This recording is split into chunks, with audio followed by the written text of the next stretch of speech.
luz, sombras e histórias inesquecíveis ao pé da fogueira. Você está no Fogueira Virtual. No episódio de hoje, Quando Vidas Estão em Jogo. Um conto de Susana Geadas.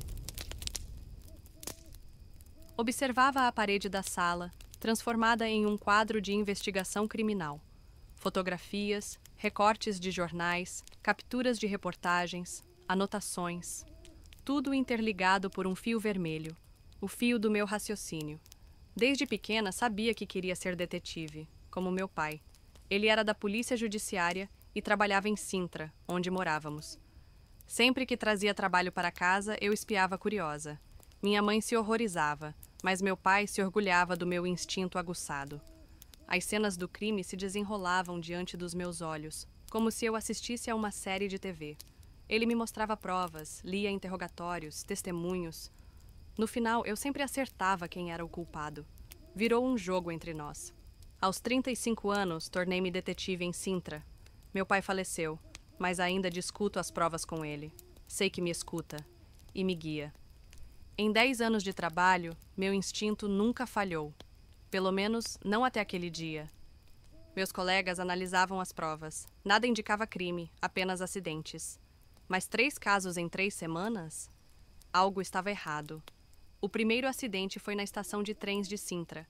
Um homem tropeçou, esbarrou em uma mulher e, no empurrão, um terceiro caiu nos trilhos no exato momento da chegada da locomotiva. Morte imediata. Caso arquivado. Uma semana depois, outro acidente. No terminal de bondes, uma mulher foi arrastada por 3 metros após sua toalha prender em um gancho do bonde. Morte por asfixia. Na semana seguinte, em frente ao Palácio Nacional de Sintra, um casal foi atropelado por charretes cujos cavalos, treinados há anos, dispararam sem explicação. Confrontei meu chefe. 3 acidentes, 3 semanas seguidas. Isso não é coincidência. Renata, as provas foram analisadas. São acidentes. Mas os cavalos são treinados há anos.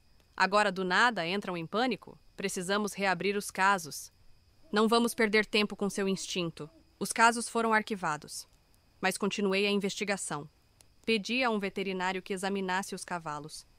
Ele encontrou uma ferida no flanco de um deles, como se algo pontiagudo tivesse sido cravado ali. Alguém provocou o animal no momento certo para causar o acidente. Lembrei que havia câmeras na estação de trem e no palácio. Peguei as filmagens e analisei. Na gravação da estação, vi o homem tropeçando. Pedi para ampliar a imagem. E então percebi. Uma lata de refrigerante apareceu do nada junto aos pés dele. Teria sido jogada de propósito? No vídeo do palácio, o flanco do cavalo estava coberto. Mas depois de horas de análise, algo chamou minha atenção. Um jovem atravessava a rua, se afastando da Praça das Charretes. Em sua mão, um objeto pequeno e pontiagudo. Aquele rosto me parecia familiar. Fui ao meu quadro. Analisei todas as fotos. E então, encontrei. Ele estava na gravação do terminal de bondes, observando o acidente à distância. Revisei as imagens da estação.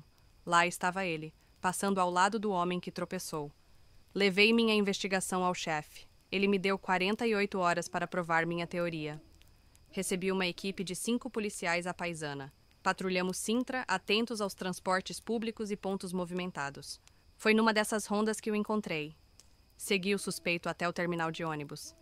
Avisei meus colegas pelo rádio. Então, aconteceu. O jovem passou por um senhor cego e o empurrou para a frente do ônibus. Mais um crime, mas desta vez eu estava lá. Corri e o prendi. Ele me olhou surpreso. O senhor ficou gravemente ferido, mas sobreviveu. O jovem foi acusado de tentativa de homicídio. No interrogatório, admitiu os outros crimes. O caso foi a julgamento e o veredito. Culpado. 20 anos de prisão. Senti que meu trabalho estava feito. Até que, ao entregar os pertences do criminoso, o celular dele vibrou. Uma mensagem em um grupo de WhatsApp. Nome do grupo? Assassinos de Ocasião. A mensagem dizia: Sintra termina o jogo com 3 mortes e um ferido grave. 65 pontos, 30 jogadores ainda em jogo. Agora Lisboa. Boa sorte e não sejam pegos. Um arrepio percorreu minha espinha. O jogo estava apenas começando. Você escutou Fogueira Virtual. Entre uma terça e outra, novas histórias onde o fantástico se entrelaça com o mistério ou o aterrorizante.